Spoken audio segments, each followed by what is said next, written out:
Andy.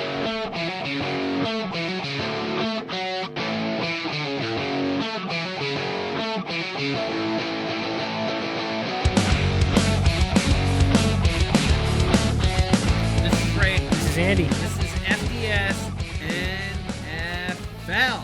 Week 9 is done. We've officially reached the point where every team is halfway through the season. Halfway through the season. We're at midpoint of the season. And it's, depending on how your first half of the season went, this second half is, you got to win, got to put W's on the board, Andy. Absolutely. And some may say the second half of your season may be completely meaningless at this point, depending on how there are a couple teams that are out there. This episode and all episodes brought to you by Moose Light. This stuff's scary good, Ray. It is really scary good. And yep. I need this one, Andy. It's been a long day for myself. Okay, well, I needed this one on Sunday, and I'm just going to have this one now, I guess.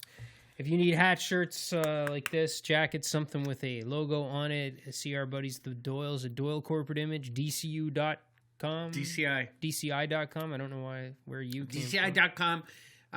Doyle's Rule. I stopped into their store this week, Andy. Neither Brett or Darcy were in the store. Yep. Talked to some of the other guys. I think Darcy was ducking, or Brett was ducking the fact that Patriots had just lost, but we'll talk about that game in a little bit. There we go. But, no signs of Brett Doyle on my trip to the Doyles the other day. Here we go. Well, as always, we like to kick things off with the Browns and the Bills. The Bills had both teams actually had a game that they were expected to win and should have won. So let's talk about the Browns for a second. Okay. So this year, Ray, I haven't missed a snap of a Browns game since 2007, and I've been through some stuff, as you know. I've been through a winless season. I've been through head coach firings midway through. I mean, you name it. I've been through our starting quarterback getting lost underneath the American flag during pregame warmups. I mean, you name it, and I've been through it. Yet this year has been the toughest so far. Now, I know anytime we talk about the Browns and anytime you're talking about the Browns, and I'm sure you're going to utter this when you give your analysis of the game, but, it's always the Browns were expected to do this. The Browns defense was expected to be really good. The Browns offense was expected to light up the NFL. The Browns were expected to, listen, we're halfway through the point. We're 8 games in. I'm done talking about what the Browns were expected to do. They were expected to do a lot. But what I'm focused on is what they did do and what they are. And what they are is, and it hurts me to say this, the same old Browns. Doesn't matter how much talent you put on the team, doesn't matter how promising your young quarterback looks, doesn't matter, none of it matters at this point. The Browns find a way to be the Browns. Now, every week we go through, we talk about the decisions that head coach Freddie Kitchens made, or, Baker played an okay game, not a great game. He missed Odell. He made a bad read on a throw that could have ended up winning the game. You know what? Baker's going through his lumps this season too. There's so many weapons around him, so much pressure to get those guys the ball, and so much pressure to live up to the hype that he's having a hard time. But this head coach and the game plan that he's putting together for this team is just it's insane. It's borderline insane. Freddie Kitchens comes out and says our problem is we're not executing plays. Fine. You're not executing a lot of the plays that are going out there, but the plays that you're asking your team to go out and execute are ridiculous. Yeah. They're absolutely ridiculous. Baker Mayfield threw 28 times in the first half. I want Baker Mayfield throwing 28 times max in a game. In the first half, you're throwing 28 times. You're facing, no, he's not a rookie quarterback, but it was his first start ever. You're facing a team that has a really good defense, top 5 defense in the way they like to measure those things. But, when you're facing a quarterback making his first start, listen, go out there and run the ball and let your defense do its thing. Simplify the game plan. That's not what they did. So this is all I'm going to talk about. Freddie Kitchens, once again, figures out a way to challenge a ruling on the field that never, ever, ever gets overturned. This week, he was challenging the ruling on the spot that a referee called the ball on a 4th down conversion. If it's a 4th down conversion and you don't make it, possession changes hands, right? And what happens when possession changes hands? It's automatically reviewed, yep. Right? So, but regardless, and yes, when you watch the game, it looked like a bad spot. It definitely looked like a bad spot. Nobody was going to argue if they said Baker made it on the sneak. But you know what?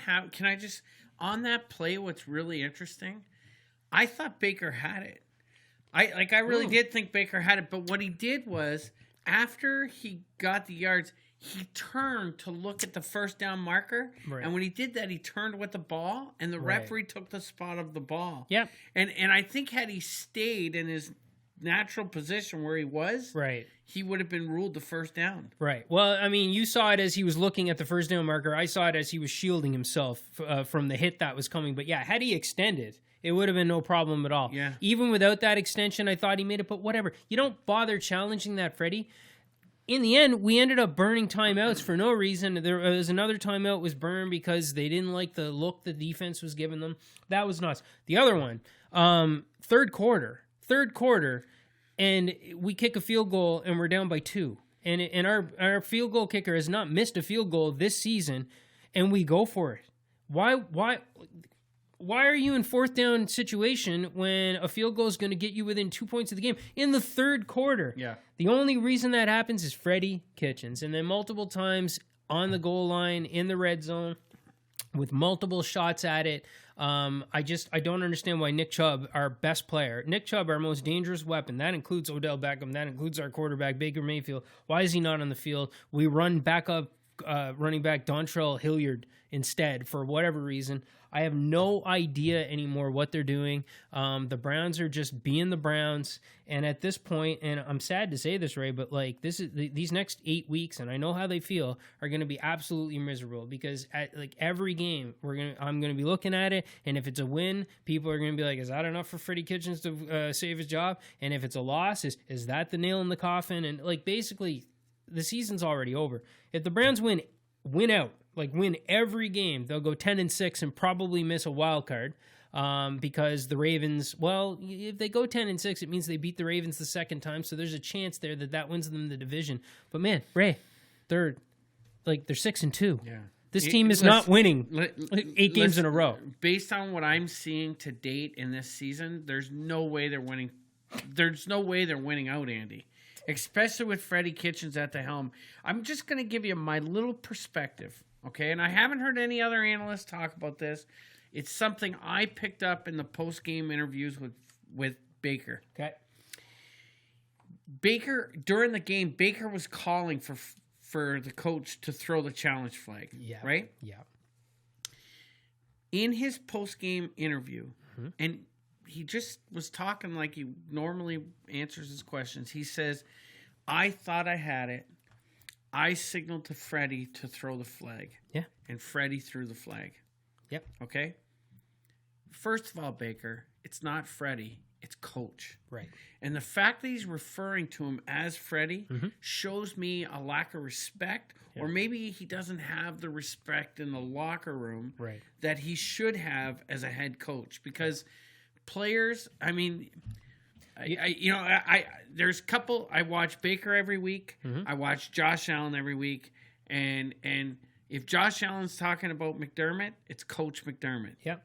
And that was just one little thing that I picked up out of that interview, and I went, I don't know if I like that. So let me respond to that real quick. You're totally onto something. So here's the problem is when the season went to hell in a handbasket last year, and Freddie Kitchens took over as offensive coordinator. Baker and Freddie developed a rapport, right? I'm sure, and they became friends. Yeah.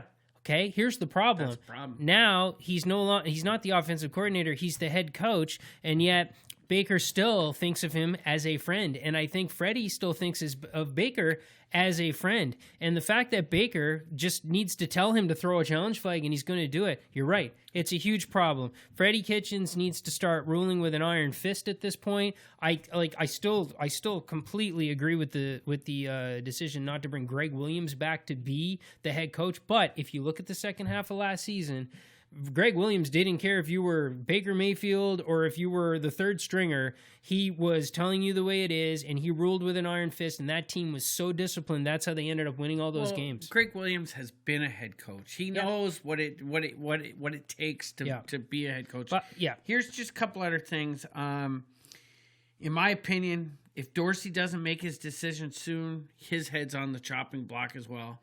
There's just some things there. Kareem Hunt's back. Yeah. I'm not over and he's against the Bills. Yeah. The biggest problem is now that again, I agree with you 100%. In fact, I don't even think it's a question. Nick Chubb is by far the most talented player on the Browns roster. And now you're going to add another back to that. Yeah. You're going to make him share carries. He should have been he should be getting the ball 28 times a game, not Baker throwing the ball 28 times a game. They should have an offense that completely revolves around Nick Chubb, and now you add Kareem Hunt to the mix as a third down back, as a second back that they can listen. Freddie did the wishbone last year, and it worked. Yeah. Listen, you Kareem Hunt comes in, and you should be in a position to use him, as icing on the cake. But at this point, Freddie can't figure out how to use the weapons that he does have. He has Baker forcing the ball to his receivers instead of just running the top weapon on the team. So Ray, if I'm the Bills. And we'll be talking lots about it. I'm excited that Kareem Hunt is there because that's another weapon for Freddie Kitchens to try to outsmart everybody and end up outsmarting themselves trying to use. Yeah. So, yeah. All right, let's move over. Bills, Washington. Bills win this game 24-9. Everything should sound perfect. Bills win this game. They're supposed to win this game. They're 6-2 on the season. Yeah. They get their new toy, Devin Singletary, involved in the game. He has 95 yards rushing, 45 yards receiving, 140 total yards. He's been a great fantasy pickup for me, like Devin Singletary. Yeah. Anyway, keep. But there are some big problems with the Bills, and that is creativity by this offense. They bring in Frank Gore on 3-1. They run him they got first and goal. Mm-hmm. They go Frank Gore. Can't get the touchdown. Yeah. Then they go second. They're predictable, is what you're saying. 4 runs between the guards for Frank Gore. It's not working. Mm-hmm. It's not working. Stop using Frank Gore. Come up with something more creative. Have Josh, come out of the pocket on a bootleg. Yeah. Something there. Line up Singletary as the back. Frank Gore is the fullback, and run Spider 2 wide banana. Yes, Frank Gore is not working there. But here's my my other thing with Josh. He's just the Bills really miss Harrison Phillips, the defensive tackle that got hurt in week 1. Mm-hmm. They can't stop the run right now. Adrian Peterson put up 100 yards in the first half. They held him to 8 yards in the second half. But they really missed that defensive tackle. They went out and picked up a defensive tackle this afternoon from San Diego, from the Chargers. From the Chargers, yeah. The London Chargers? But spoiler. It could be. Spoiler. Hold on. Spoiler. But the biggest problem with Josh, he does not... I find the biggest problem with him is they got to get him out of the pocket. He is such a confident quarterback when he gets outside the tackles, making something happen downfield. What they're doing, Andy... They're trying to use him a little bit like Lamar Jackson, and they've got these plays, designed runs off tackle where he's taking the ball. It's not working. Right. Yes, he picks up a few yards here and there, but there's more chance of injury. There's more chance of him fumbling the ball, which I think he leads the NFL in fumbles right now. He does, yep. Let him, if you're going to run those kinds of plays, let him be a quarterback. Let him get outside of the pocket, and if he sees a lane, then he goes like he did last year. Yeah. He made some beautiful catches or beautiful throws on Saturday in this game. And guys John Brown hit the ball right in his hands. And what I loved about Josh, he took responsibility for it at the end of the game. Yeah. Here's the biggest thing about the Bills going forward. They've got to be more creative. They've got to come up with something that other teams aren't looking for. Mm-hmm. And right now, Sean McDermott is so conservative. At the end of the first half, there was 33 seconds left on the clock. You've got yes, you're up in the game. You got 2 timeouts. You've got one of the biggest arms in the NFL. Yeah. Don't knee out the half. Right. Take a shot downfield. You got John Brown with speed. You got Robert Foster with speed. Set them up on the ends. Let them fly and let Josh throw the ball and see what happens. Yeah, he's not going to perfect that long throw. I give him grief all the time because, when he does throw those, he usually overthrows the guy 10 yards or whatever. But he's not going to, I know they practice it, but let him give it, game reps are different than practice reps. Give him a few shots at that. Yeah, there were a couple of... One other thing on that conservative is this. Bills win 24-9. They should have won this game 49-9. Right. But you know what the thing is, Andy? Yeah. McDermott is too damn conservative. I love him. I love McDermott. I love the culture. And you can definitely see when they talk about culture and the meaning of culture. I hate you can that definitely, word so much. I hate it. But you can see the difference of what culture does in Buffalo versus what culture is with the Browns. Right. It's a big word right now. Well, culture just means winning. But anyways. Well, it means more to Sean McDermott. It's the people. It's how you think as a pro. It's how you act as a pro. It's all these different things. Right. And it's working for the Bills. They're 6-2. 6-2. But he's so damn conservative. I'm concerned as we move down, especially against the Browns. It's a scary game for me because the Browns got their backs against the wall. Yeah. You can't come out conservative against these teams because you are going to get your ass kicked against the teams that can play football. Browns have nothing to lose at this point, so the Bills have to go in and really put. But here's the thing: the Bills, other than their quarterback fumbling a lot, they're pretty mistake free, and their coach does not make the mistakes. So Josh hasn't thrown an interception in 4 games now. So yep.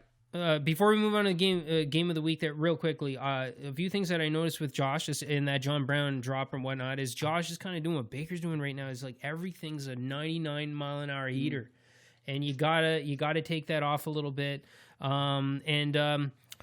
That's really all I have to say. But what did I tell you before when we talked about the game? I said, well, this game for you guys against the Redskins is an interesting game because it's going to be a lot like the Browns beating the Jets in week 2 in that you guys are going to win this game easily and feel like crap about it. And I've noticed that right away. I'm in a group chat with you, your brother, Scott Chisholm, and all you are doing are crapping all over the Bills after a win to take you to 6-2. Totally get it. Yeah. All right, game of the week. Patriots, Ravens. Wow. All right. This game couldn't have gone any better for the Ravens the way it started. Listen, everybody knew the recipe for the Ravens to beat the Patriots. It's very simple. The Patriots rely on man-to-man defense, and you cannot play man-to-man defense when you have an extra runner that you have to account for in Lamar Jackson. If you're going to do that, you got to be in dime, at very least nickel, and your linebackers or that guy spying Lamar Jackson's got to be fast and he's got to be disciplined. And the problem is with the Patriots is their linebackers are disciplined, but they're not fast. They're not fast, and that showed. Yeah. That showed on film very quickly how slow that defense was. Not only that, Andy, but the Ravens did something very interesting that the Eagles did when they won the Super Bowl. They came out with 6 defensive backs against Tom Brady, and they blitzed him from everywhere. Yep. And Brady did not like it. No. And yes, the Patriots put up 20 points, but the only reason why they put up those 20 points is because you had a fumble on a punt, and Ingram, who made a huge run downfield, fumbled the ball. Mm-hmm. If you take those points away, Patriots were doing nothing in this game. They got hammered. And the Ravens have exposed Patriots. One thing about the Browns and the Bills, they got a lot to improve on. I would say they both have a lot to improve on in 2019. That's fair, yep. Regardless of the records, the Patriots have a lot of work to do if they think they're going to, have a cakewalk to the Super Bowl. Yes, they were 8-0 before this game, Andy. When you look at the matchups they've had a favorable schedule, and the Ravens have brought them down to earth very quickly in this game. And the great thing about Lamar, listen, we gave him grief last year about and I'm not done giving him grief. I'm not done either, but I'll tell you this: he looked cool and calm throughout this game. Yep. But one comment I made to Scott during this game, he has got a very awkward throwing motion. Mm-hmm. I don't like how he throws the ball. Twice he hit his own lineman in the back, trying to deliver a ball downfield. He just looks like it's an ugly passing motion that he has.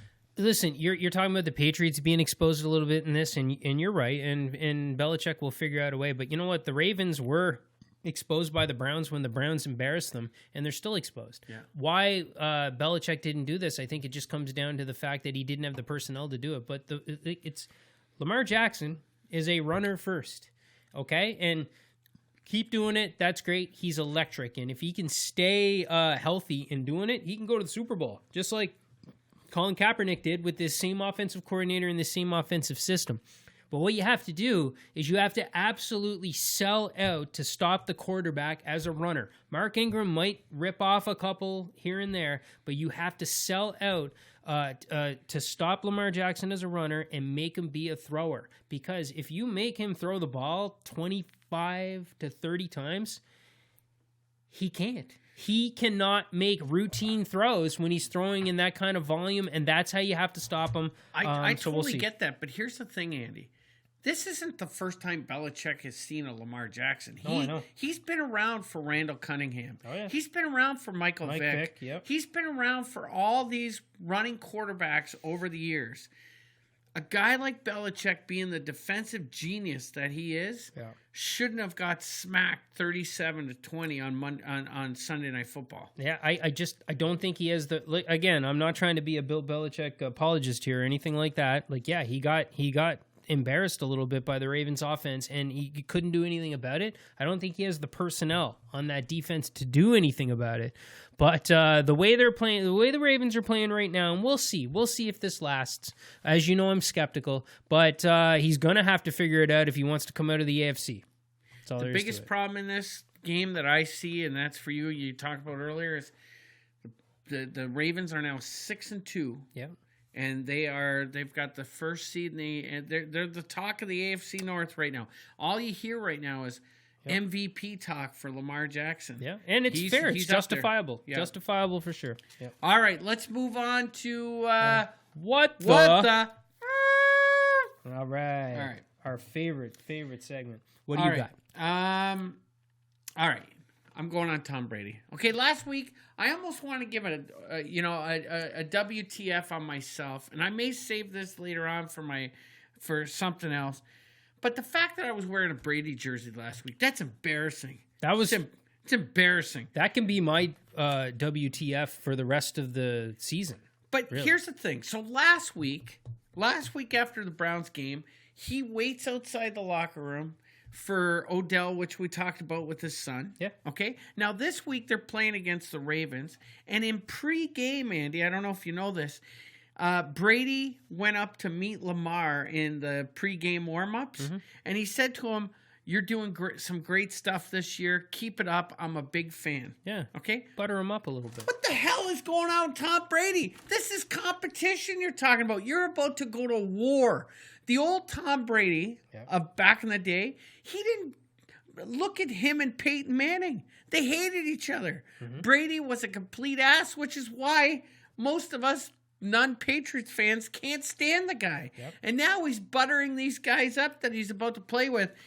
I don't know, Andy. It tells me, when I saw that and I read the tweet afterwards, the sign is there. Yeah. He is on his way out of this league, and he's trying to leave with a better personality than he's shown for the 15 years that has been in this league. I'm going to make a basketball comparison for you, Ray, and I know you struggle with these a lot, but listen, Dwayne Wade, one of the better basketball players of all time, won multiple championships. When it was his final year and everybody knew it was final year, every game, the teams would kind of have like a little ceremony for him, and there'd be a standing ovation. The Dwayne Wade parade. The farewell tour. Yeah. Now, there are some players in his career that he couldn't stand. But during that farewell tour, and Dirk Nowitzki, one of them, they had a blast, or it was actually Dirk's farewell, maybe. Anyways, regardless, exchanged jerseys, made nice, said nice things to each other, buttered each other up, and everything like that. I think maybe you're right. I think maybe Tom Brady is relishing this season like maybe it's his last. I don't know that he's made his decision yet, but he's just taking it all in. Something's happening, and he's enjoying every minute of it. And something's happening. Yeah. Because even their the handshake at the end of the game was mic'd up too, and he had some good things to say there as well. So, anyways, my WTF, Ray, is the Jags in London. Listen, the Jacksonville Jaguars are the London team. They always play really well in London. Their quarterback Gardner Minshew, as far as I'm concerned, has been hot. He's been playing great as a rookie late round pick. And they go into London, and they don't even look like an NFL team against the Texans. And I was so disappointed in seeing that. Jags, London is your team, or your stadium, and it's supposed to be. And we'll get into that a little bit later. But I was just incredibly disappointed. It was nice, It was fall back, so you wake up, you got an extra hour to sleep. So you're ready to rock, and you're like, oh, it's so early. I got to wait so long for the 2 o'clock games. And then you realize, oh, there's a game on in London. Right, and I get to watch Jacksonville in London, which is the London team. What a stinker. That's all I got. Anytime Doug Marrone loses, it's okay with me. All right, let's get into some odds and ends while we're talking about London, because news came out that the Chargers, San Diego, LA, I don't know what you want to call them, but they're looking to move to London. And the reason why is there just seems to be no fan interest for them in LA right now. Mm-hmm. And what I find really interesting, even the Rams LA support is not that great. No. We talked about it at the Super Bowl. There was no pubs filled with Rams fans and stuff like that. LA might be one of the biggest cities in the United States, Andy, but I don't know if it's an NFL city. It hasn't worked there in the past. It doesn't sound like it's working there right now. LA to the NFL is what Toronto is to the CFL. Right. It's really what it is. The move from San Diego has been a disaster. They can't go back to San Diego because all those fans are pissed off that you left in the first place. Well, yeah. Jacksonville owner Shahid Khan, he was the guy that has been saying from the get-go he wants to take his team to London. I'm telling you right now, it's going to happen. One of these teams are going to finally make a move, go across the pond to London. If you're an East Coast team, Giants, Jets, Bills, Browns, it's just as quick to go to London as it is to go to San Francisco. Mm-hmm. It's not that far out of the way. It's going to happen. My question is, let's say the Chargers make this move. What's going to happen with the divisions? They can't be an AFC Western team anymore. No, they'll have to be. It'll have to be reorganized, and they'll have to join either the AFC. Oh my gosh, I can't. There's too much tradition. The Bills have to go to the NFC North. It's time for the Bills to go to the NFC North. You really want to be in the shot at going to the playoffs every single year. They should be.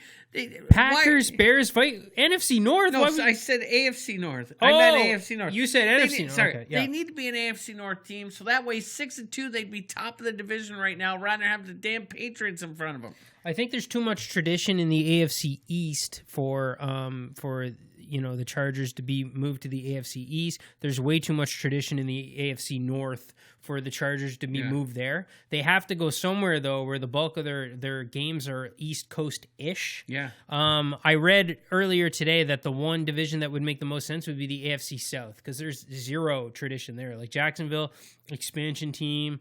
The Titans were from Houston and moved and so on. So I think that's the one. But you're right. There'd have to be a realignment. Otherwise, there's no way it would work. There has to. Yeah. All right. Just real quick on this one. The most exciting play of last night's Cowboy and Giants game. What do you have? Well, it would be the Golden Tate one-handed catch. You think so? Yeah. I'd say it was the black cat that came onto the onto the field. That was fun. Scored a touchdown himself with all the action. Did you see that they had next-gen stats on him? Yeah. They actually did it. Like, I think he reached like 13 miles an hour or something at one point. I don't know. Yeah. Jacksonville, Doug Marrone has come out and announced that Nick Foles will be the starting quarterback this week, Andy.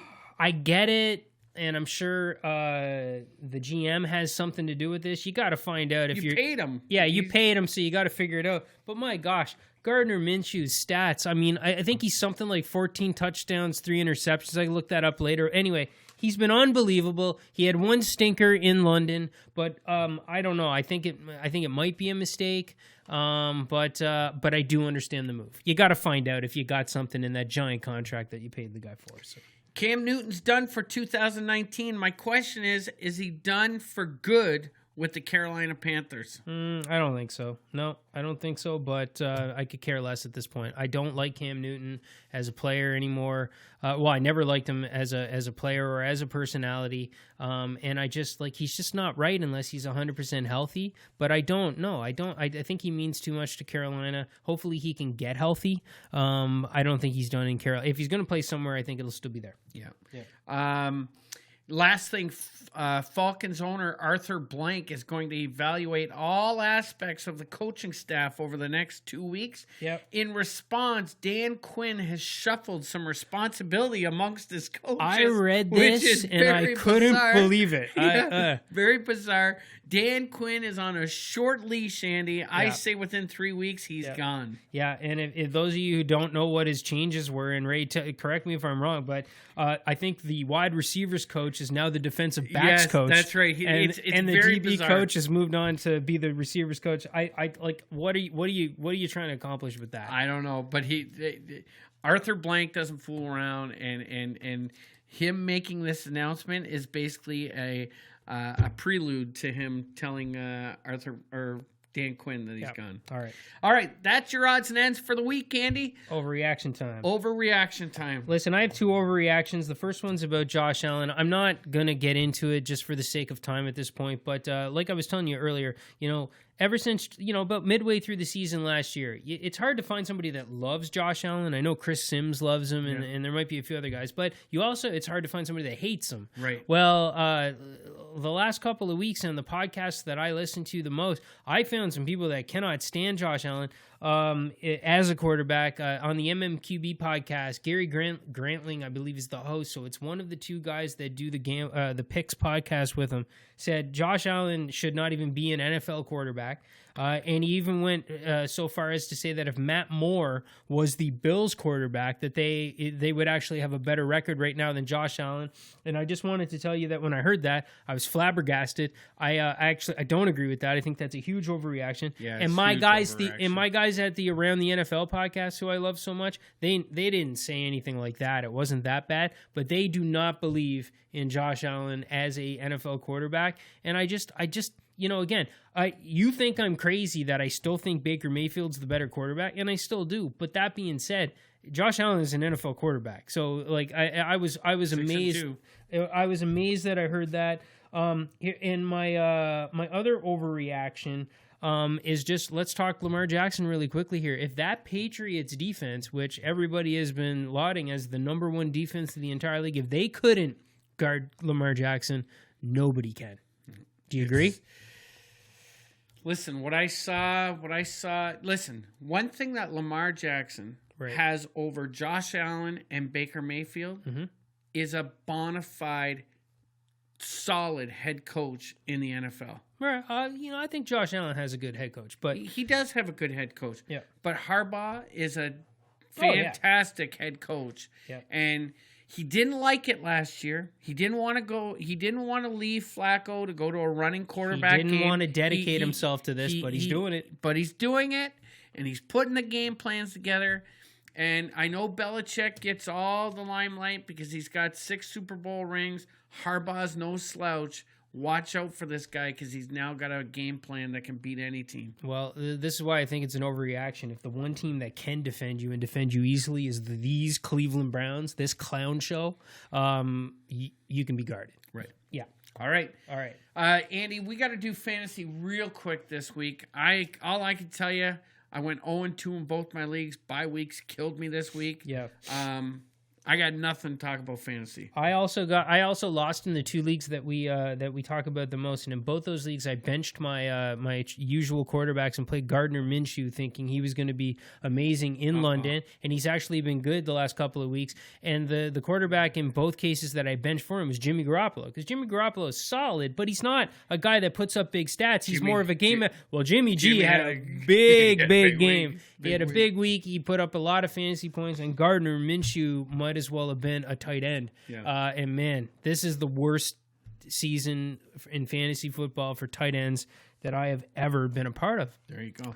All right, want to do the picks? Let's do picks. You had a great week in the picks. I did not. Neither did our buddy Cameron Briglin. I went 2-3 in the picks, and I missed my upset. Okay. You went 4-1. Woo! and you got your upset. Yes. And Cameron, like me, went 2-3. You've taken the lead in the picks. This has moved you to 32-13 on the season, and you are 3-6 in the tiebreak. I'm 31-14 with 3-6 in the tiebreak. So there's like one game difference between us this week. Why don't you tell me your picks? All right. Well, I'm going to go Ravens over the Bengals. I'm going Chiefs over the Titans. Saints over the Falcons. Oh, he's thinking on the fly here, folks. I'm going to go Giants over the Jets. All right. And you're upset? My upset for the week. I really was going to take the Browns over the Bills this week. I just have a feeling your backs are against the wall. Yeah. This is a huge game for the Cleveland Browns. Huge game. Like, if you guys lose this week, it's absolutely over. Oh, yeah. It's already over, but it's definitely over then. Yeah. I'm taking Steelers over the Rams. All right. Man, I got a curveball that you're not going to be ready for. But you know what? You wore a Tom Brady jersey last week, so I'm bringing it. All right. I'm going Ravens over Bengals. I'm going Saints over Falcons. I'm going Colts over Dolphins. And I just realized that I forgot to pick. Remember I said earlier I did not pick a fifth game?